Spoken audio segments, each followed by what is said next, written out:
নমস্কার বন্ধুরা, আপনারা কেমন আছেন? আশা করি আপনারা ভালো আছেন, আমিও ভালো আছি। তো বন্ধুরা, এই যে আজকে তেলাপিয়া মাছ নিয়ে এসছে। তেলাপিয়া মাছ এই যে সজনার ডাঁটা নিয়ে এসছে আর বেগুন আলু সজনা ডাঁটা দিয়ে রান্না করব।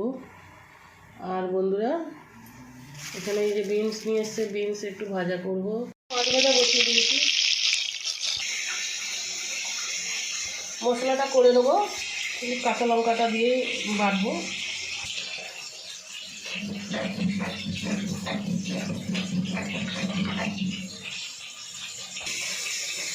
তো বন্ধুরা, আমার এই যে মশলা হয়ে গেছে। আর এই যে বাটা মশলা দিলে তরকারিতে যে একটা টেস্ট হয়, গুঁড়ো মশলায় অতটা টেস্ট হয় না। বাটা মশলায় খুব ভালো বেশি টেস্ট হয়, আলাদা একটা টেস্ট। আপনারাও মশলা বেটে রান্না করবেন। তো বন্ধুরা, এই যে মাছ ভাজা হয়ে গেছে, এখানে ভাজা হচ্ছে, এখানে ভাজা হয়ে গেছে। রাঁধুনি ফোটনটা দেবো।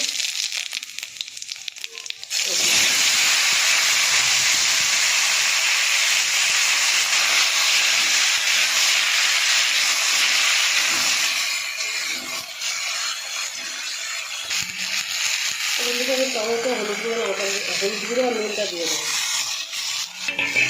আর এই যে বাটা মশলাটাও দিয়ে দেবো।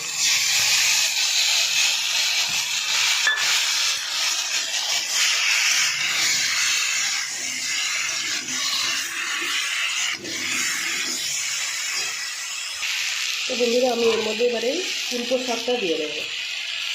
এটা হচ্ছে ওই রক্ত হয় যে শাকটা, কুলপো শাক বলে, এই শাকটা দিলাম এর মধ্যে। মাছের ঝোল করলে এটা শাকটা দিয়ে ভালো লাগে খেতে, আর পুষ্টিকর। এটা হচ্ছে যার গায়ে রক্ত নেই তারা বেটে রস করেও খায়, আপনারাও খাবেন। তো বন্ধুরা, আমার কষানো হয়ে গেছে, দেখো খুব সুন্দর কালার এসছে। আমি জল ঢেলে দেবো।